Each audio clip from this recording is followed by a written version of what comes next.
Hey there, members of the Night Crew, and folks who just love horror. Welcome to the Night Crew podcast, where shadows breathe and monsters listen. This is the podcast where we get cozy with the creepy, the frightening, and the just plain undead. I'm your host, Brad Ricks. On today's episode, I sat down with author Pamela K. Kinney. She writes both fiction and nonfiction, focusing on Appalachian horror. We talk about writing fiction versus nonfiction, handling some bad reviews, and her upcoming novel, Nowhere Land. Into the studio we go. All right, so today I'm excited to welcome Pamela K. Kinney with me in the virtual studio. So, Pamela, how are you this evening? I'm doing fine. Thank you for having me today. Oh, it's pleasure to have you on. Well, so I always like to start off with just that normal, wonderful, question that all of us as writers end up getting, which is tell me about your writing career. Kind of how long you've been writing. What was your first book? Just tell me a little bit about you and your writing journey. Well, actually, I started writing on my own for fun as an 8-year-old. So, yeah, I've always had an imagination. Back then, though, it was science fiction and animal stories, and I won't say what the aliens look like, but that was an 8-year-old girl back in the 60s, right? But later on, I would do that in classes. I wanted to write stories and all that. So my teachers got used to it. And I actually had my mother one time had to take me to the PTA, gave me an award for all that, and stuff like that. But I got published when I was 17. Well, I just hadn't graduated high school yet, with 3 poems in a magazine in LA, Los Angeles, called Hyacinths and Biscuits. So, and I got paid for each. And this was in awesome. 72 when at 18, I couldn't get a job because I was under 18 and I was 17. He said, "Oh, no, you can't. We don't hire you. You have to be 18. I was so frustrated. I didn't have getting ready to graduate. And I thought, oh, heck, I'll write 3 poems. They're not that hard. And I did it. And they gave me a contract and everything. And then a few months later, they published 3 more of mine. And I got paid $5 a poem. And that's pretty good for 17-year-old girl. But, I have short stories even today that, when they get published, it's like you were included in the anthology. Here's $20.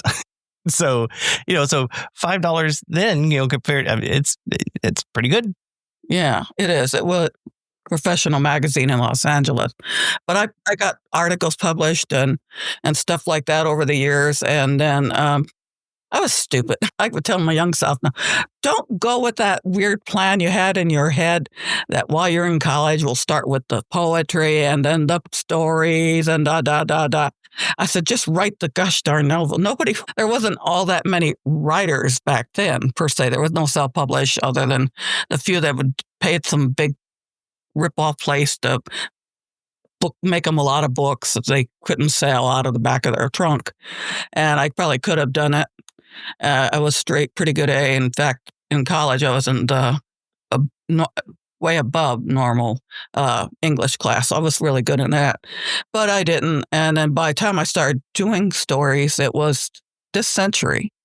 And I had decided to ask my husband, can I quit my job? And can I pursue acting and my writing again?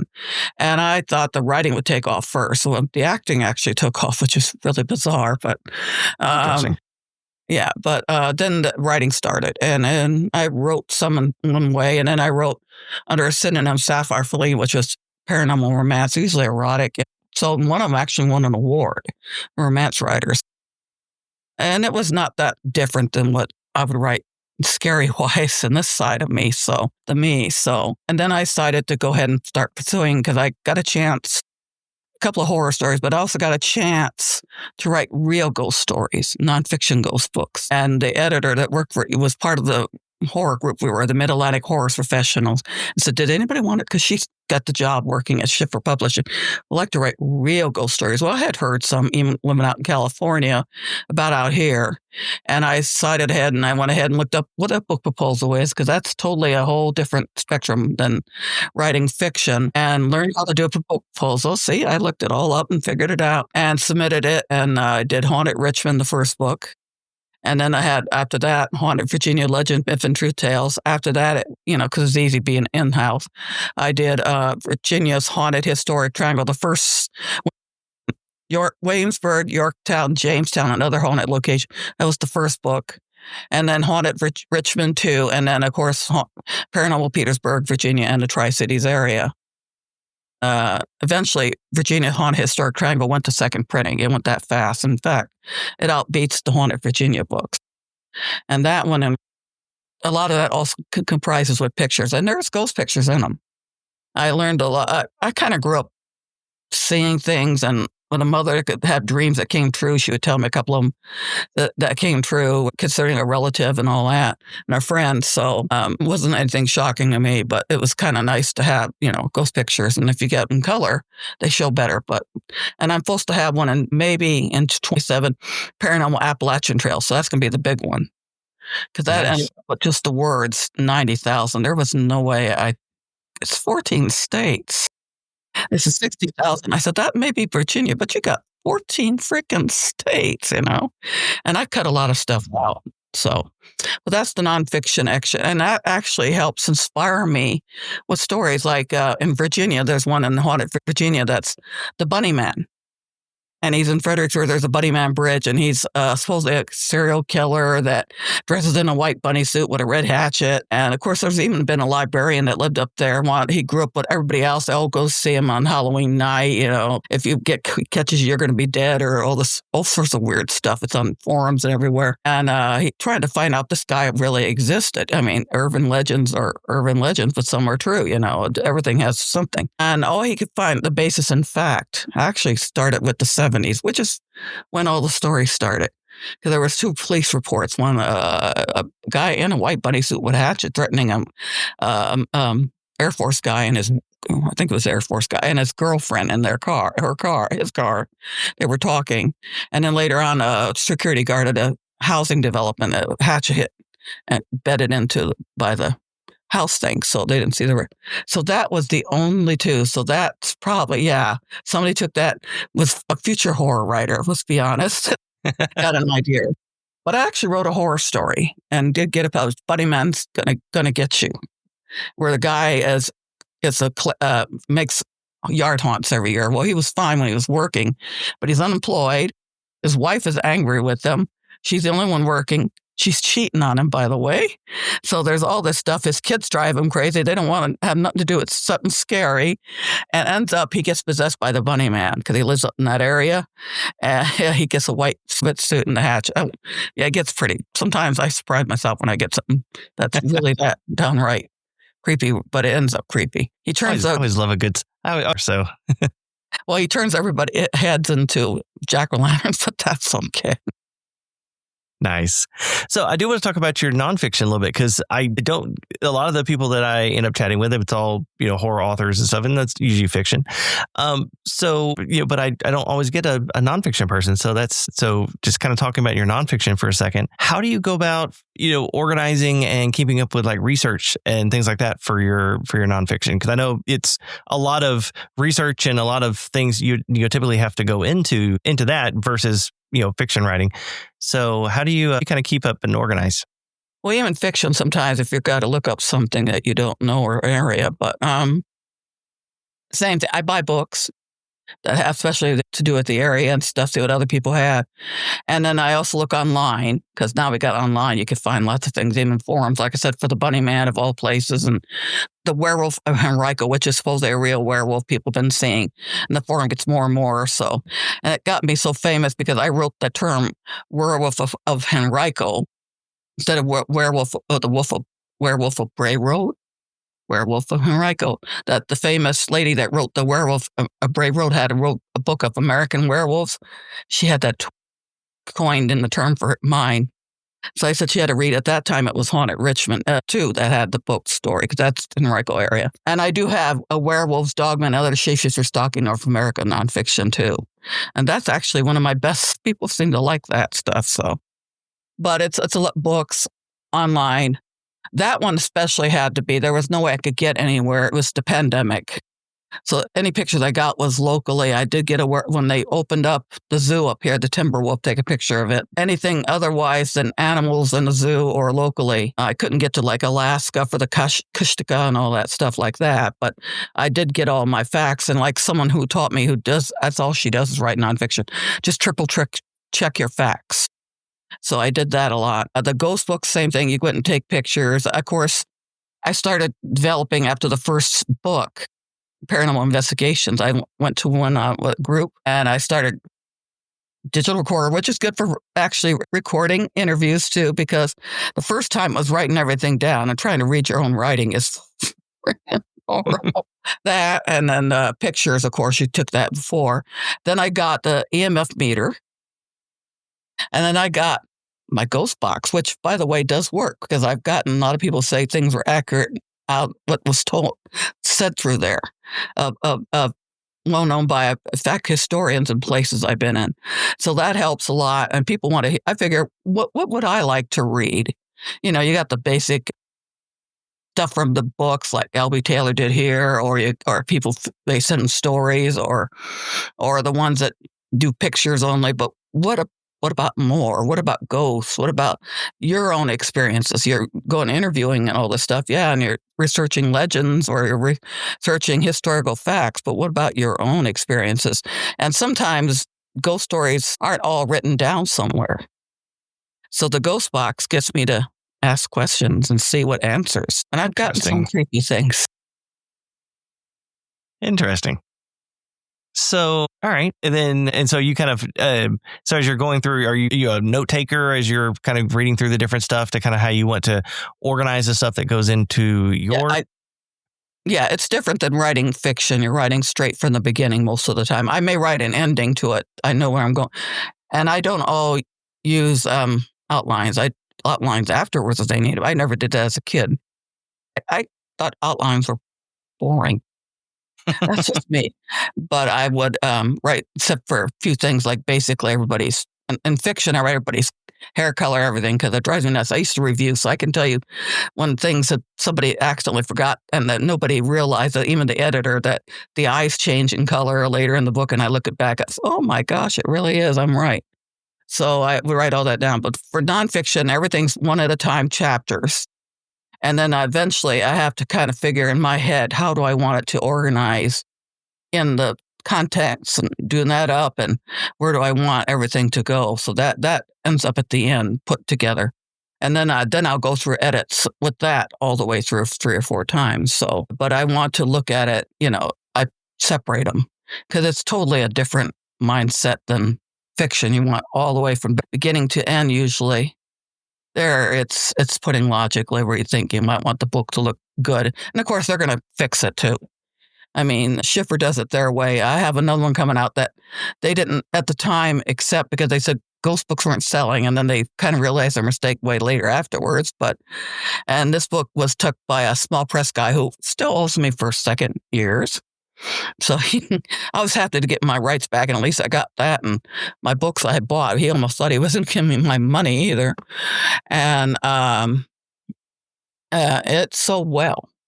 So now the publisher does a lot of my fiction and does the werewolf book too, which is her bestseller.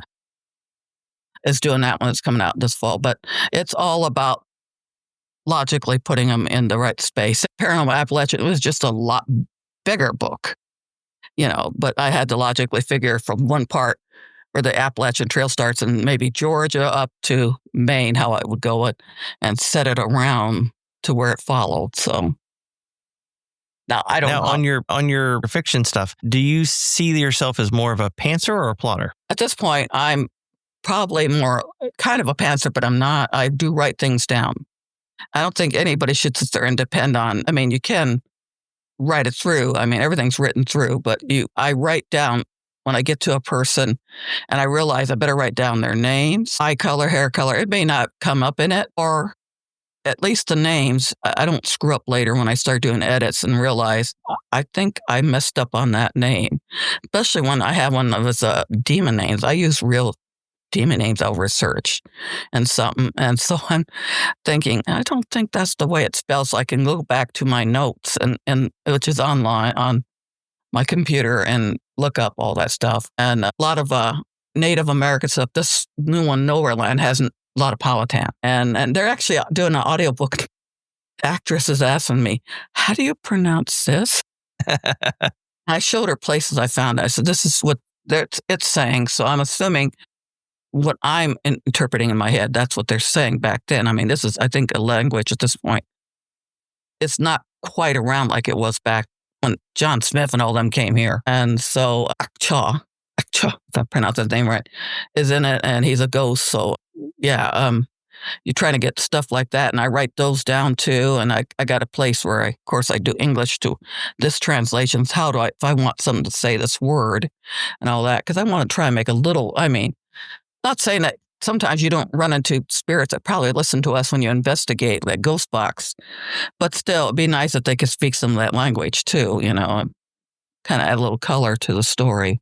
But everything is written down at some point for me. And the last few chapters, if it's a novel, I do write down how I want them, kind of an outline toward the end. It will, and the ending's already been written, but by the time I get to it, it may have more added to it, may change a bit, depends how my brain, I just let it come out. It's like I explain to people, it's like a colored movie hits my head, and I see the whole thing, literally, and I can't stop. And that's the way it goes. Like my editor thought this, because I have 3 trilogy coming. Well, I have the first one, Demon Memories. It's a YA dark fantasy. And there will be 2 others. I'm writing the second one now. But she thought, oh, this was the one end, the horror one. I said, no, you read the book. You know what it's like. You edited it. There is a proof in there that can continue a pretty good series out of it. And it's not your ghost and it's not your demon. That's all I'm going to say, because I want people not to, I know people don't want spoilers, so let them find what it is, and it will fit more books. And so I already started writing because my head went crazy, and it's like an off book.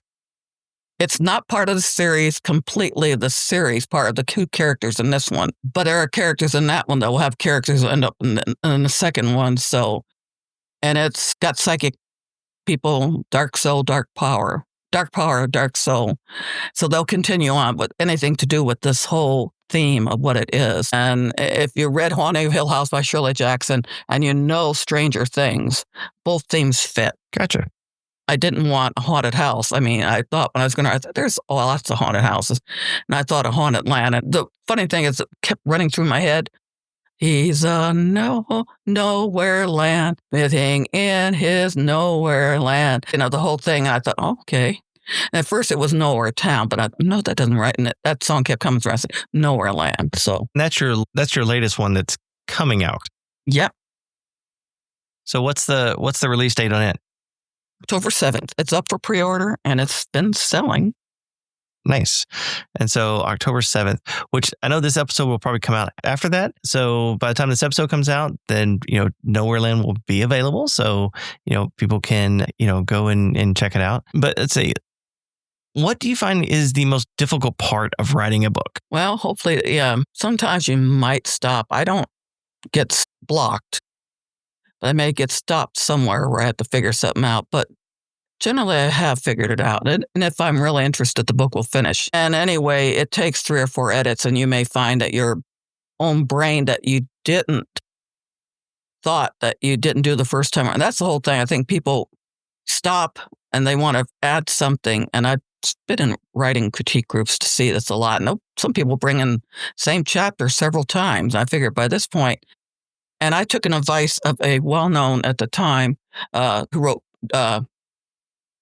hard-boiled detective novels. He said, just write it out.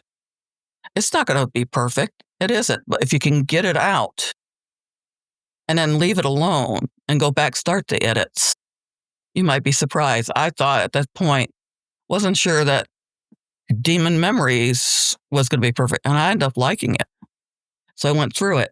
Nowhere Land. actually liked it in the edit. So I thought this is the kind of book I would read. It doesn't start out perfect. I have another one. She's bringing out my old Sapphire stuff, and I said, "Oh, I got this werewolf one that would fit this. Make it and put these novellas into one book." And the two were out were Werelion and Wereleopard, and I thought, "What's this?" And I found out I did finish the werewolf one. So yeah, it's just write it out, and you can go back. And one thing about that, having that already finished and looking through the book, I was surprising it wasn't that bad. So I know that going through the edits will just fine-tuned it.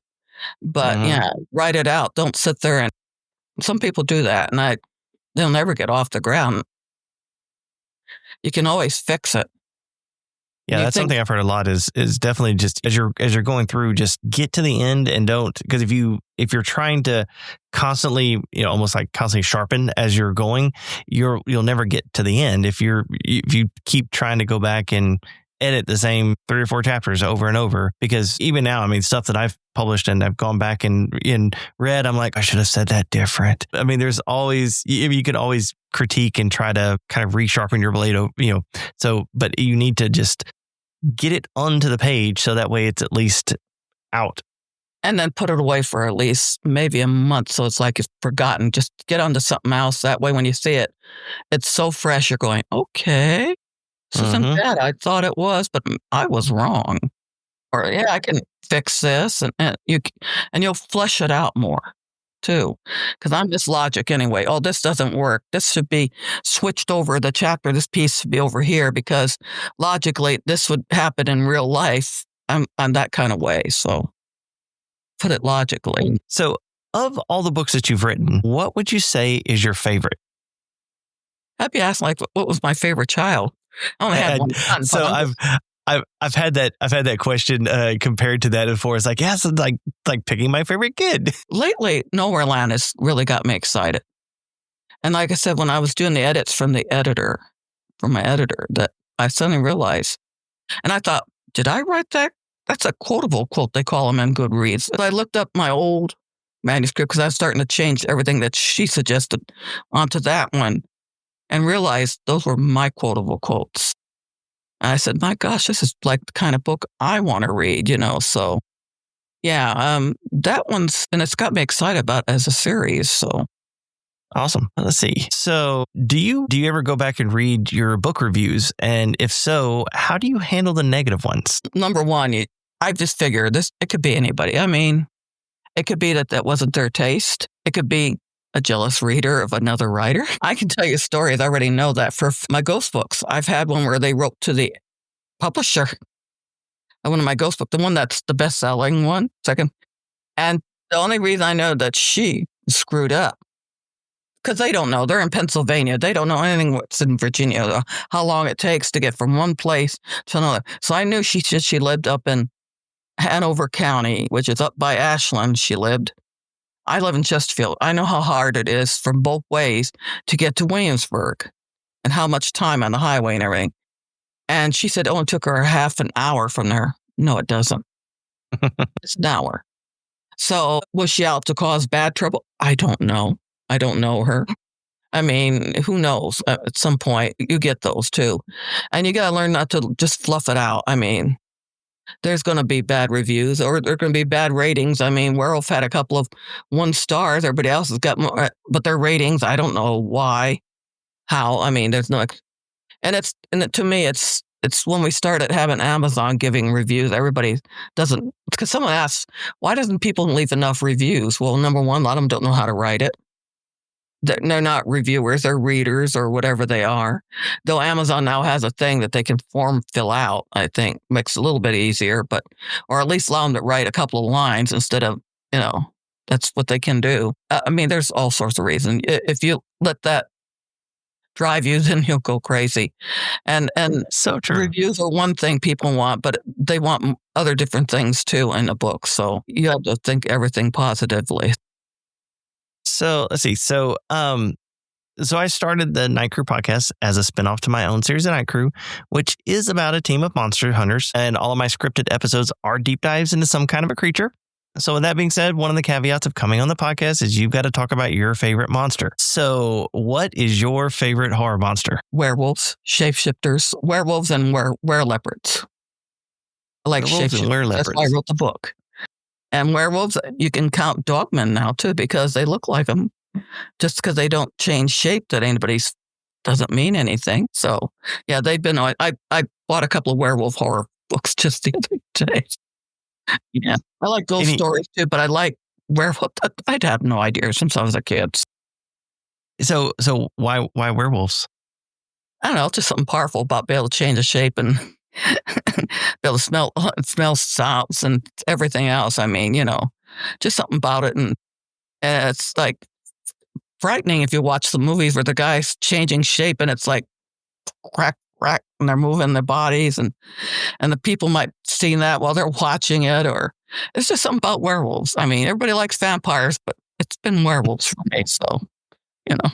Well, and I know, even today, it's been years since the last time I watched it, but I still remember the transformations on like An American Werewolf in London, or, the Howling, when, in some of that special effects, it really still lives up today. And, they did some good jobs and some good practical effects in the movies to, show those transformations. Yeah, they have a lot of good ones out there.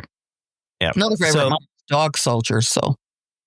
Well, that is a good one too. So from a book standpoint, so what's your favorite werewolf books? Believe it or not, because it's so different, and it's the paperbacks are out of print, so you're going to pay an awful price.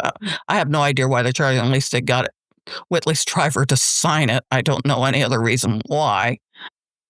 But he does have them out in paper ebooks now. At least on Kindle, I've seen it. The Wolfen. And I really liked that. It was '70s, late '70s. I got the book. I was in college reading it, and I really liked it because it was not your usual werewolf. They were almost like dogmen before, I guess. Well, even though we know dogmen in Michigan and all that, but a lot of people didn't know that. And he said it in New York City, and they were like same race. They were race like us, but differently. They were more canine, and they lived with us. But now they got to the cities, and then we get the homeless and things like that to eat. So they didn't change shape, but they were like an intelligent species. And I kind of like that. Was different. Nobody thought of that before, other than the shape-shifting one, which now we have the dogman. That's almost saying that, right? And so, that was my favorite. They did a movie, and I went to see it in the theaters. I was disappointed. It was good, but it was the 80s and close to the 70s, and everything was Native. I'm Native American in me, but it was Native American stuff. And they're talking about skinwalkers, and they turn Indians into werewolves, but that's not what they were in the book. And I like the book's idea because it was different. So I don't know why they did that, and maybe they just couldn't have that many able to walk on hind leg wolfish things or not. I don't know at that time. Or maybe just somebody decided he wanted that kind and they bought the rights. And it's like some of these movies that don't seem like to fit with the book. The only thing that had fit with the book was the two detectives, and it was New York City. So, but it's good. I like that. He did do a traditional werewolf one. I found that. He does have one of the wants to read a traditional werewolf book of his, but that one was different and I liked it. So they kind of outdid it better than me than normal. So, and all that.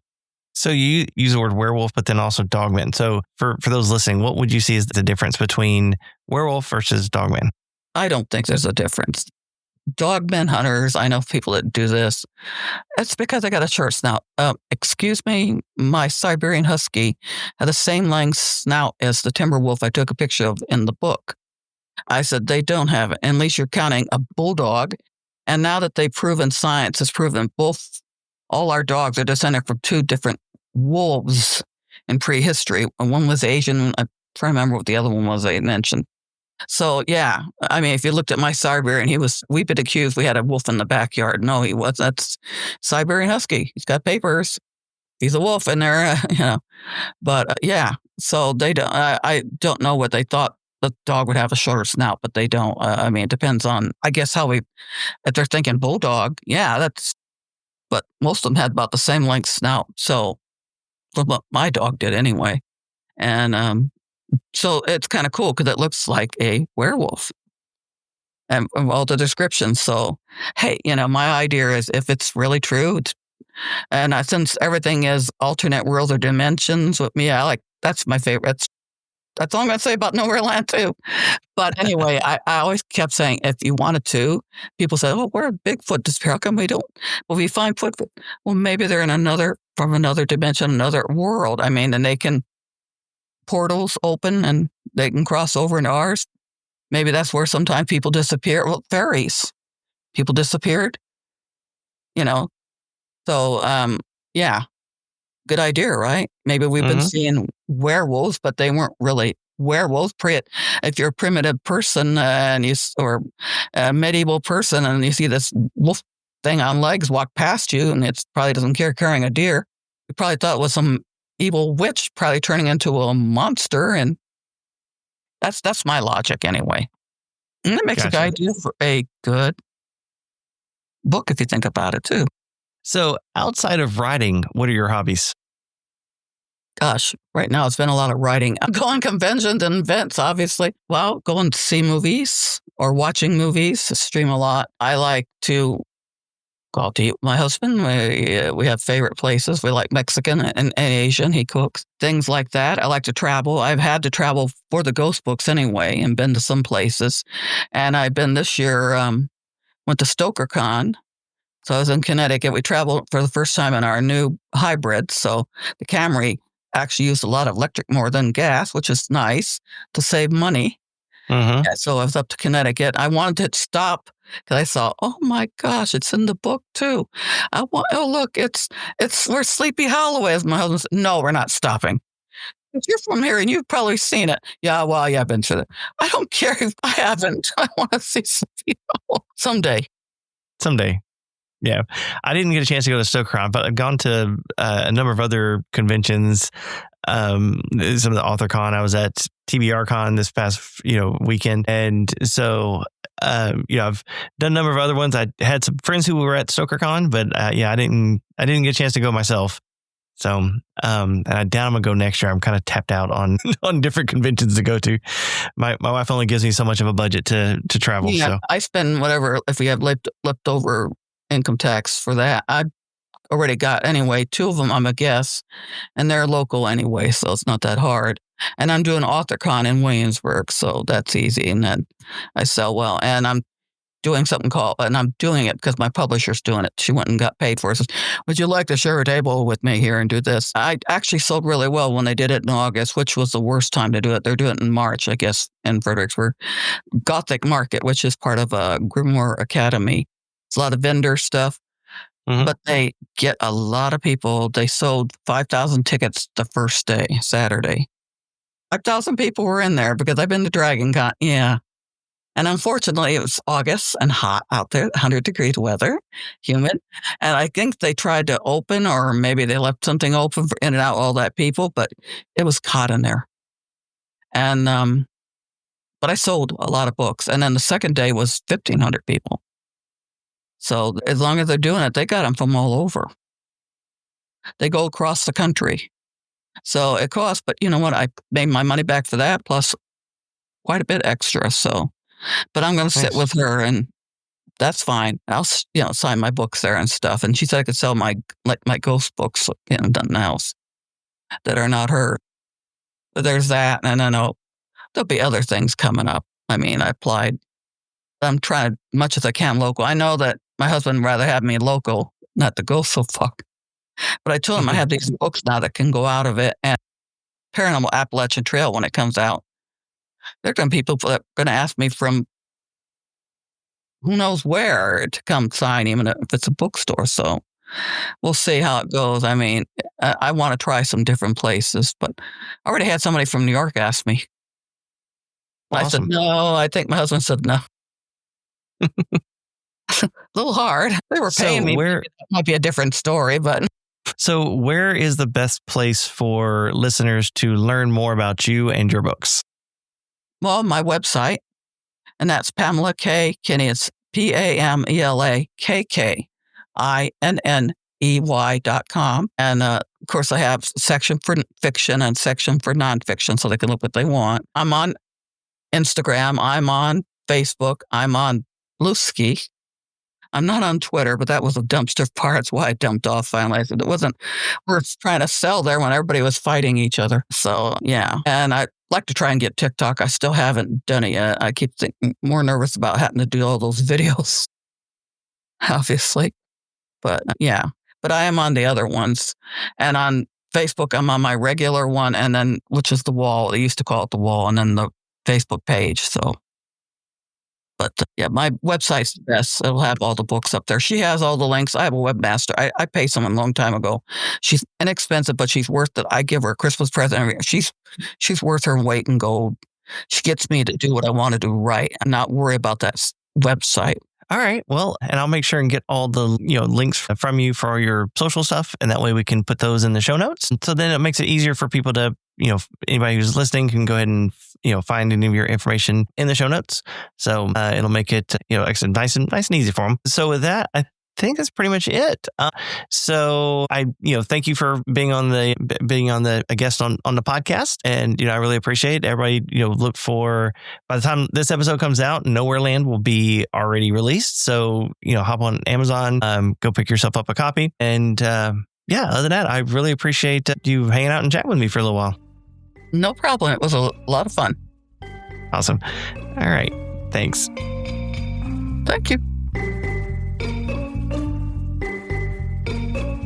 That's it for the Night Crew podcast and my conversation with Pamela K. Kinney. I have links to where you can find Pamela in the show notes. Follow her on all the socials and pick up her books. So, if you had a good time, make sure to follow the show, share it with a friend, and leave a rating, hopefully 5 stars. If you want updates on my writing, you can follow me on Facebook or TikTok at BradRicksAuthor. You can find copies of my novels wherever you like to buy books. But if you hop over to my website, bradricks.com, you can purchase signed copies of any of my novels. While there, also sign up for my newsletter. Remember, Night Crew Book 1 is currently available, and Book 2 comes out November 14th. I'm Brad Ricks, reminding you to stay out of graveyards after dark, question people who don't show up in mirrors, and remember that not all horror is fiction. Until next time, keep your curtains drawn, your sense of humor sharp, and your blood inside your body. Thanks for listening.